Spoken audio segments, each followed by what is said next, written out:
From Bears Last Stand to Saban's empire, we built the league, broke the mold, and rewrote the code. Crimson Tide, unstoppable, undeniable, untouchable. 7-9 champs, goal line stand, Barry Cross made Penn State fold their hand. Chile ran, Ogilvy danced, Sugar Bowl glory, banner advance. Ray Perkins brought Bennett's wrath, 3-time All-American cleared the path. Bill Curry's crew, Siren Stacy's fire, Deep Steep crown, Crimson never tired. Gene Stallings, 9-2 reign, Teague stripped Miami, left them in pain. Jay Barker Lassick, Odin Tide, Langham locked down, Thorpe took flight, and we're nothing but a winner. The best to ever do it. Crimson Tide rolls deep, no one cannot do it. Built for the lights, bred for the fight. We don't chase greatness, we define it right. Saban touchdown, turn fire to flame. 6 rings later, they chant his name. And Graham ran wild, first Heisman won. 2009, Texas came undone. And welcome to Tight Sports. Welcome to Tight Sports, everyone. We are minus 8 days away from storming the field in Pasadena at Rose Bowl. I'm telling you right now, I'm excited. I'm excited. Today, I got my hard hat on because I want to take a look at the rise of Indiana under Curt Cignetti. I mean, he came from I don't know. I don't know a lot about him, so I figure I'd find out something about him and share it with you today. But just trying to set the stage, man, who invited these dudes to the party? Indiana used to be the background of college sports. And now here they are, walking in the playoffs, got a VIP ticket, number 1 team in the playoffs out of nowhere. And this is what I'm saying, folks. This is why I am always trying to protect the group of 5. Now, I know Indiana is in Big Ten, but I respect the group of 5 for one thing. How do you become the next Indiana? You don't have to win the whole thing, but what if, I don't know, one day Tulane is playing for a national championship? We saw TCU do it when it was 12 team. It was like, TCU, you don't need to be there. Cincinnati got a shot, got beat down by the Crimson Tide. But the money in the NIL era can change your university. I went to a small school, Tuskegee University, and I don't know if Lionel Richie, one of our famed alumnus, was it alumni? Yeah, alumnus, and Tom Joyner puts a lot of money together and get people to put in on it, and Oprah give them something, and what we could be playing for the next championship in 4 or 5 years. I mean, why not? All it takes is money. Somebody got to know how to coach, though. Somebody got to know it. And I'll tell you right now, I want our coach gone. The coach of Tuskegee need to leave me alone. I do not want to have nothing to do with him.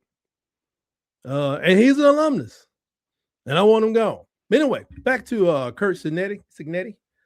Indiana's gone from an afterthought to a legit national power in about 2 seasons, stacking wins and forcing people to say Indiana and football together without laughing.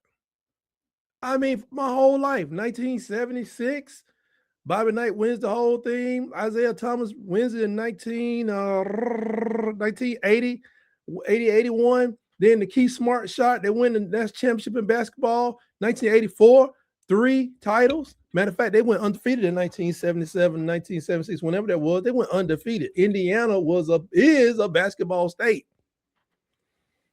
But now the headline is Alabama's like an afterthought coming into this game. What are we? 7-point underdog right now. It's early. But the numbers don't lie. Since Cignetti took over, Indiana's ripped off an 18-2 run, climbing all the way to number 1 spot in the coaches poll, number 2 in the coaches poll, then like crashing the party and being number 1. The Big Ten, they crashed the Big Ten party like The cousin, I thought he was in jail.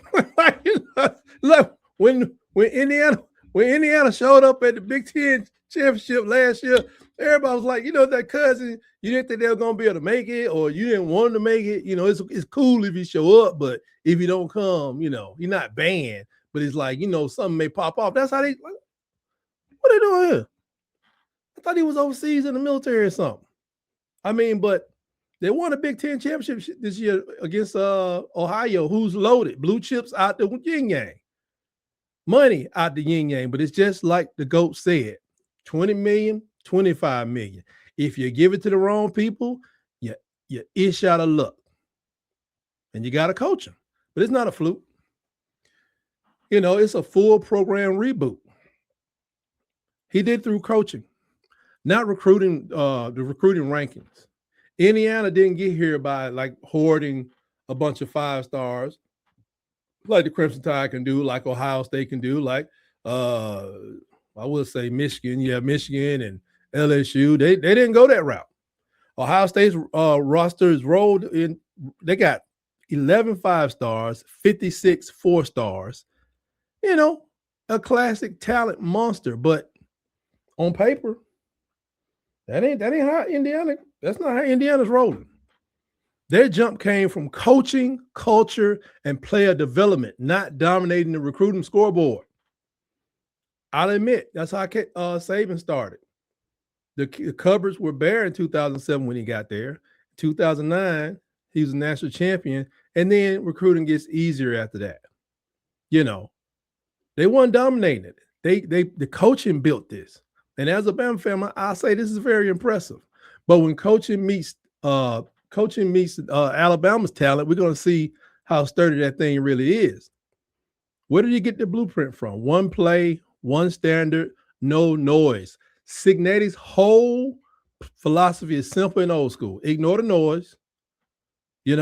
Win the play in front of you and repeat. Same thing Coach Saban used to say to people. Just, excellence in every play. Doing what you got to do, be relentless when you do it, and get it done. Indiana extended this man to a long-term deal to shut down any rumors that he was going to a bigger program. That AD basically said that the mission is to remove all the drag from the team so he could give each play a life of his own. He's obsessed in eliminating distractions, new contract, job speculations, outside chatter, all of it pushed to the side so the team can stay locked in from week to week. That mentality sounds very familiar. I know it does to everybody who has been watching the GOAT for the last almost 2 decades. Nick Saban, he does have a connection here. I got to point it out. You dig through your analysis and you hear the same thing. Cignetti did not just wake up with this mindset.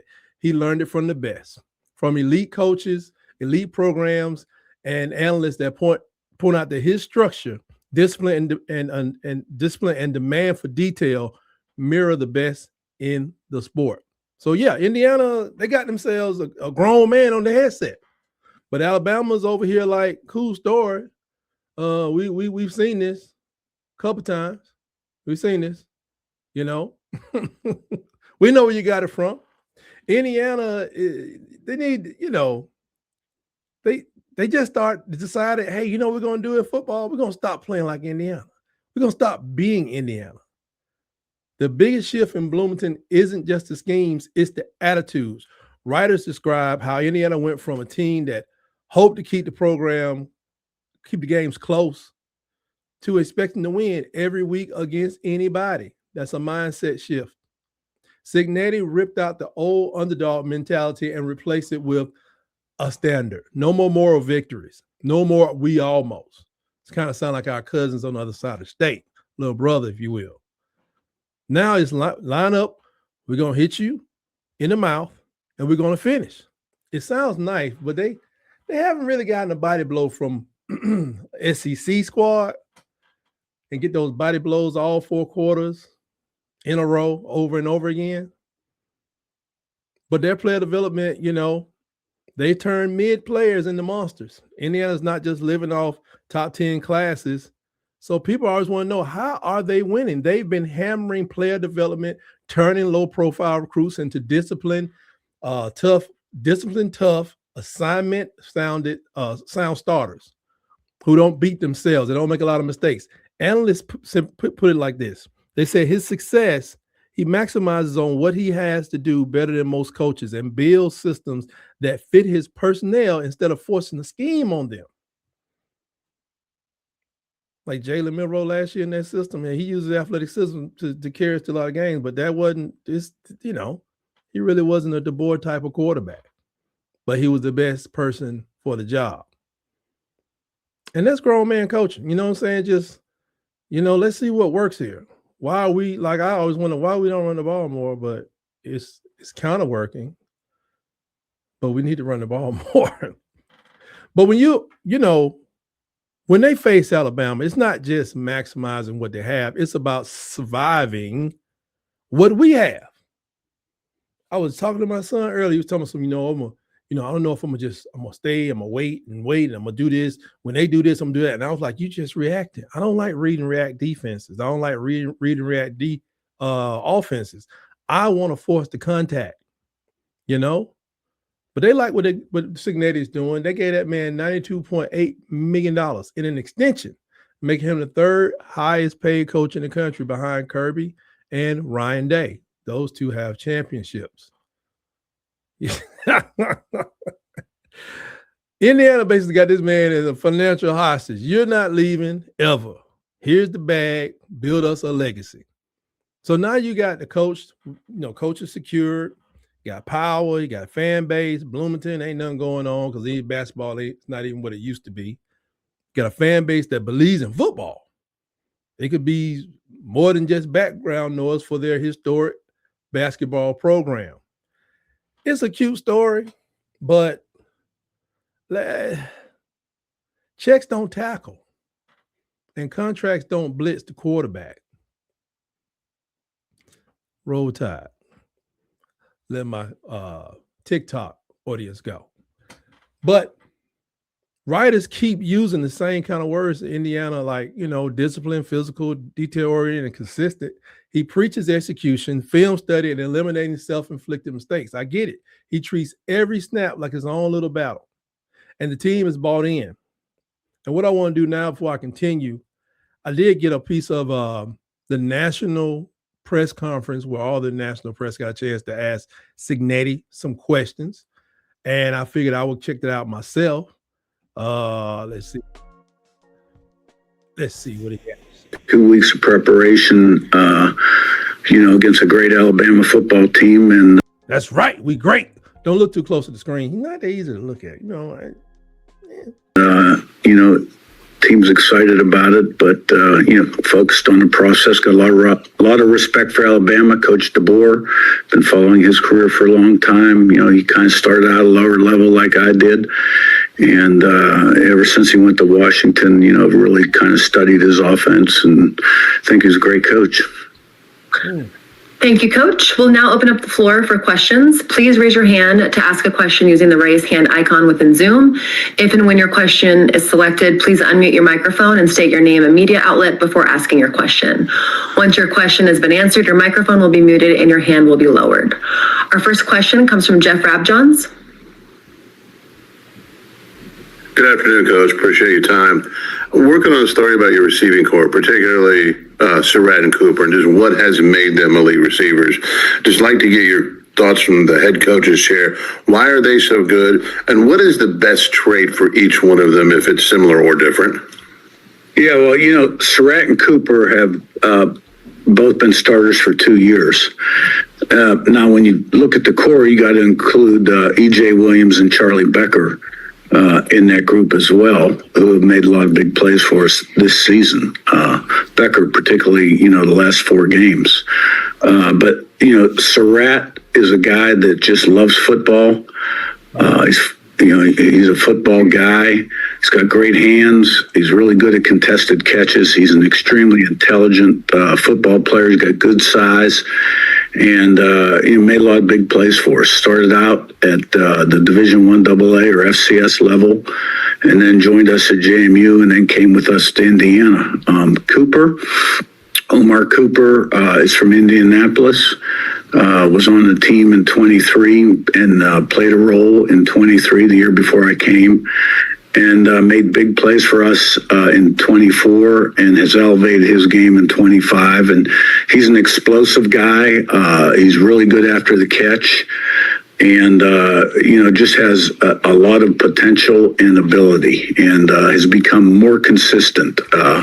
Still has more steps in consistency he can take, but I've seen him really progress and evolve. Zay Brown, Red Morgan, Dijon Lee, Damani Jackson. You hear that? Them boys think they're about to do y'all. Thanks, Coach. Ray Hubbard. Our next question comes from Mike Niziolik. Yeah, Curt, I think on your last Zoom with us, you mentioned getting through all the retention discussions kind of the week before you guys jumped into prep. How important was it to kind of get through all of those, the way the calendar is structured right now? And did that give you kind of a clear picture and what you need to know kind of as things open up again right after this game's done too? Yeah, it's critical, and it certainly did clear the picture up quite a bit, because the emphasis before we knew who the opponent would be was on the 27 team and retention and needs. And we got a few practices in as well to stay sharp, and got refreshed and got in the weight room. But we're probably 95% through, what I would call the key guys, sort of the guys everybody knows. And so we're almost home, in that front. Probably letting that 5% go. I think you're going to see the same thing at the University of Alabama. 5% of the people on the team, some big names, I think they may be asked to take pay cuts or just go ahead and ride on out. Yeah, that's just the way it is. This guy was at JMU. I remember. I think if he was coaching the JMU team, they'd have probably done better the other day. I don't know if they'd have won. Maybe Ole Miss wouldn't have scored as much, and maybe they would have got a little closer, maybe like to a 10-point victory. But it's possible he could have pulled it off. Our next question comes from Max Cohen. Hey, Coach, you spent several seasons in Tuscaloosa before becoming a head coach. I'm wondering what your memories are of your time with Alabama and what the program means to you. I think I forgot to mention that he is a graduate of the Capstone Coaching Clinic, one of the earlier alumnus of the program. Yeah, we had a great experience at Alabama. It was a real important part of my journey. Learned a lot from Coach Saban in terms of organization, standards, stock and complacency. I wouldn't be where I am today without my time under Nick. My family really enjoyed Tuscaloosa. We had great years there. Of course, we took over a team. We were 7-6 our first year, and 12-0 the next year in regular season. Fell short in the SEC game to Tebow and Florida and Urban, and then had a rematch the next year and beat them, and won national championship out at the Rose Bowl. So we had 4 really good years there, and then began another part of our life. The next question comes from Jordan Mendoza. Full circle. Hey, Coach, Jordan Mendoza at USA Today Sports. I know last season there was a lot of talk about the layoff for the teams that get the first round bye. I'm curious for you, have you enjoyed kind of just having that kind of more time to kind of prepare and get the team healthy? Or would you have preferred to maybe get this game played a little sooner than when you guys play the Big Ten title game? Well, it is what it is, so you make the most of it. And the way we approached it until we knew the opponent, we treated it like 2 bye weeks. And now we have almost 2 weeks to prepare for the opponent. So would I prefer to play earlier? Yeah, I probably would, to be quite honest with you. But that's not the case. So we're excited about playing. We're off to a good start, and it'll be a tremendous challenge. Our next question comes from Zach Osterman.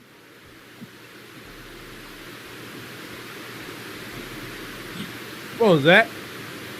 Okay, I think Zach's question's down. Our next question will come from Zach Browning. Zach Browning. Hey, Coach. Obviously, last time you talked to us, you brought up the fact that Stephen Daly out for likely the rest of the season. What does the process look like for trying to find the next avenue to replace that production, and kind of what does that process look like over the next couple of weeks?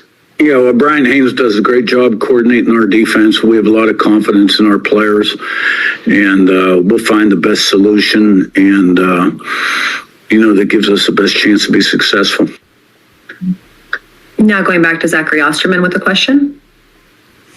Sorry about that, Curt. I think I didn't get to the mute button, the unmute button quite as quick as I needed to. That's my bad. I wanted to circle back to your time at Alabama, and I'm sure we've asked you about this in some shape or form, but that was your last stop, obviously, before you started your career as a head coach. And I'm just curious, whether it's since you knew Alabama was your opponent or just at various different times, have you reflected on the pieces of kind of what you call the blueprint that you might have taken from your time at Alabama, whether it's the way you build a roster, whether it's the way you sort of maintain a staff, a locker room? Are there things that are kind of in that blueprint for you that you can say that was something that really formed in my mind when I was at Alabama? I probably think about it every single day, to be quite honest with you, because it had such an impact in my growth and development. And I think philosophically, the program that we run here is probably a lot more the same than different than Alabama. So there's probably not a day that goes by where I don't draw from those experiences. Potholes in my lawn. Our next question comes from Jim Coyle. You biting. I don't blame you. Curt, obviously you probably at least watched some of Alabama and the Oklahoma game. What was it about their team that you saw that you took away? Obviously, probably didn't pay any attention to them during the regular season. Now, obviously, a big reason for that. What about their team has caught your attention and something you have to plan for most of all, you think? Well, I actually did get to watch some of them early in the year because we had a couple bye weeks, and I'm a film junkie, and I've always enjoyed studying Coach DeBoer's offenses from the time he was at Washington. So, I got to watch their first Georgia game and some of their other things. They do a lot of really great stuff. In terms of the Oklahoma game, that was a tremendous comeback on the road in a hostile environment to come back from 17 points down and come out with a win. And I think it tells you a lot about the character of their football team. They got a lot of great players. They're extremely well coached. And so, they're a really good team. It'll be a tremendous challenge. Our next question comes from Daniel Flick. Yeah. Yeah, with Haynes and Mike, just what kind of went into locking them up in this time period, and just how did you kind of approach them, and how did their whole process unfold there? Well, yeah, both those guys have been with me a long time. They both do a great job. Bryant, had some calls, had some people very seriously interested in him. We thought it was important to be proactive. We also wanted to lock Mike up, who's very deserving. And I'm glad we did. And, at the end of the season, we'll move on to the rest of the staff. Our next question comes from Joseph Goodman.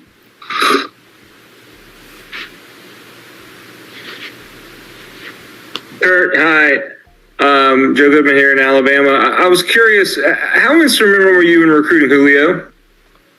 I think I played a role, but, I think the most important guy when I was there in terms of the recruiting process was Coach Saban, who's a tremendous recruiter. Lance Thompson was a lead recruiter who was a great recruiter as well. Major Applewhite was involved also because he was the offensive coordinator, and not myself because I was a position coach. So, it was a team effort, but if I had to rank the importance, it would have been Coach Saban and Lance Thompson. What did you take away from, what did, Nick say to you, or what was the conversation like when you told him you were going to go to IUP?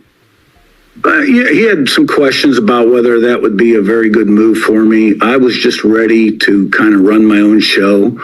I'd been an assistant coach. I was hitting 50. And really, I started my full-time coaching career at age 23 at Rice University when they were in the Southwest Conference. So I'd been doing it 28 years. Wow. And I was just ready for something different. And, I respected his opinion, but, I decided to make the move. I can't say there weren't many mornings early on where I wondered what I did because it was such a tremendous radical change. But at the end of the day, it prepared me for where I am today. Thanks, man. Good luck. Thank you. No luck. Our next question comes from Pete DePremio. One more question, and we'll get out of here. Yeah, hey Curt, I'm working on a story on Riley Nowakowski. Just can you talk about his development both as a runner, a blocker, and a receiver? Yeah, well, the first thing I'd tell you about him is he's a great person. He's a great worker. He's always up. He's intelligent. He's one of the team leaders, without a doubt. He's very consistent day in, day out. You know what you're getting. He's a better athlete than a lot of people realize. He went to Wisconsin as a walk-on fullback, was a wrestler in high school as well. And when they made a coaching change and quit using the fullback, they moved him to tight end. And, he's made some really big plays for us in the pass game in terms of taking short routes and extending those, breaking tackles and making them big explosive plays. Obviously made a real nice down the field catch against Penn State in the 2-minute drive. And, he gives it everything he's got. And, he's not your prototypical 6'6", 260-pound tight end, but darn, I'm sure glad we got him. And that's about enough of that with Curt Cignetti. Just give you a little taste of the man. Let's on this thing, man. Yeah, but Indiana just didn't win games. They took the conference. They took the crown. They beat Ohio State where people think they couldn't. They did pretty good against them last year. They fell short in last year's college football playoffs, which we were not a part of. They lost to Notre Dame, who did play at least for the finals. So they did that thing. I think if Georgia didn't lose their quarterback, I think all of them would have took a doggone L to Georgia.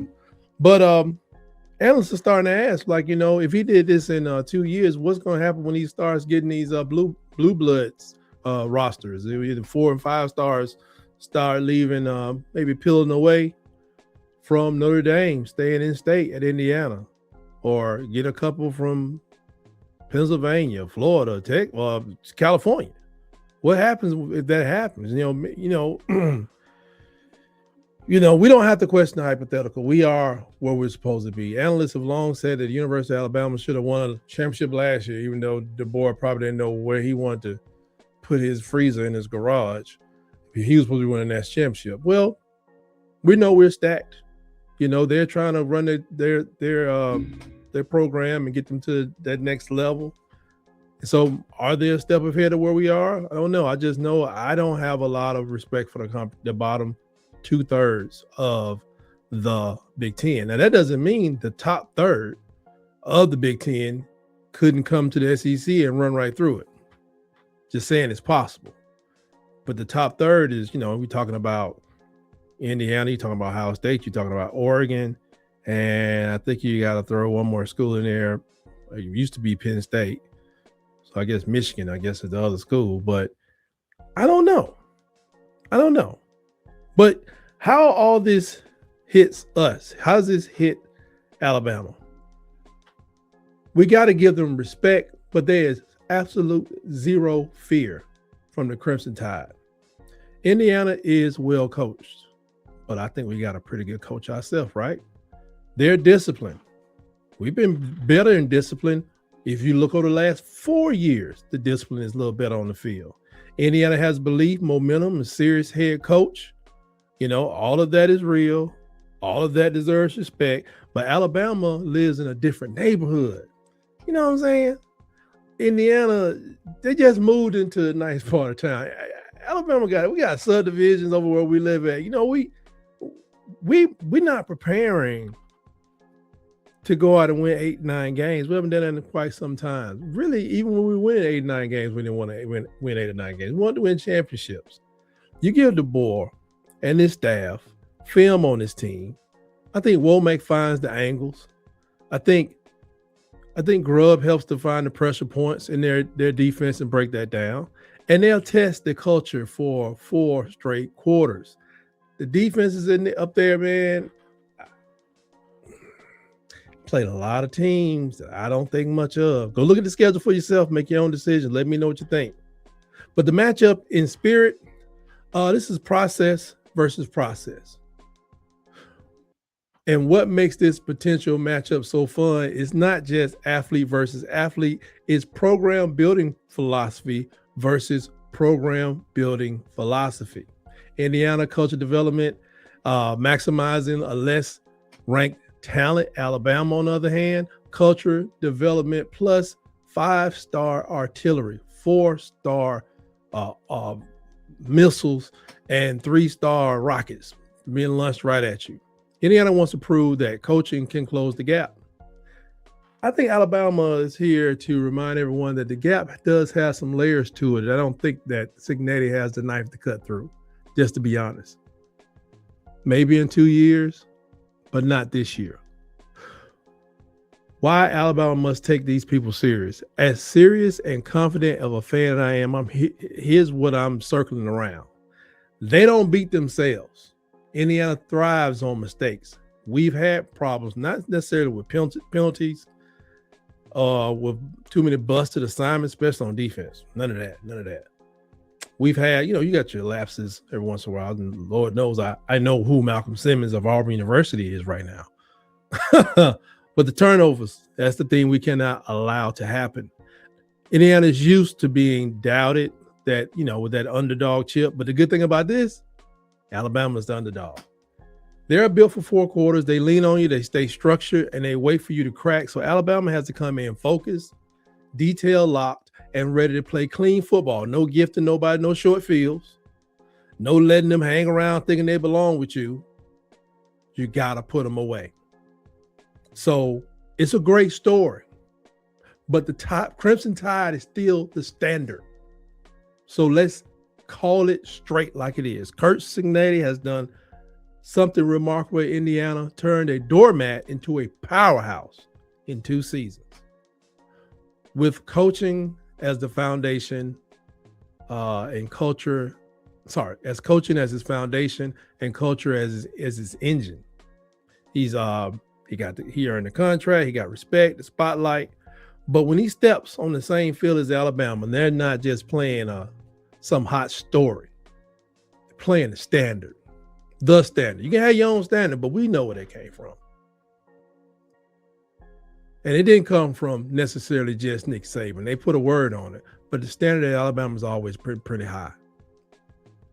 Since 1926, the first time the Crimson Tide went to the Rose Bowl. You know what I'm saying? It's always been pretty high, 100 years, over 100 years, really.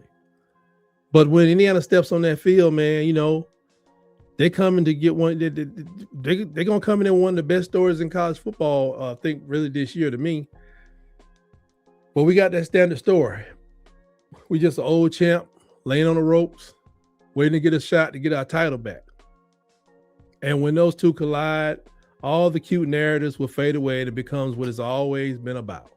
Who hits harder, who executes cleaner, and who owns the moment. Indiana's trying to prove they belong. Alabama is out to prove again that there's a difference between arriving at the table and already owning the whole damn house. And that's all I got on Curt Cignetti and the backstory on the Indiana Hoosiers. I kind of like how that played together. I hope I didn't keep you guys too long. Remember, check out my show, live show Around the Herd, Tuesdays at 7 p.m. Eastern and 6 p.m. Central. And also remember that when it comes game time, minus 8 or around 9 days from now, I will come in the middle of the 4th with a game recap. Please like and subscribe to the channel. Let's see. Also share this with other people. Let them know what we're doing over here at Tight Sports. We're always all about the Tide. I'm dealing with the basketball program, by now, but we're gonna ride this football thing out until we are either crowned champions, or we are thrown to the wayside, bloody and battered, but unbowed. Anyway, until next time, always remember, roll tide.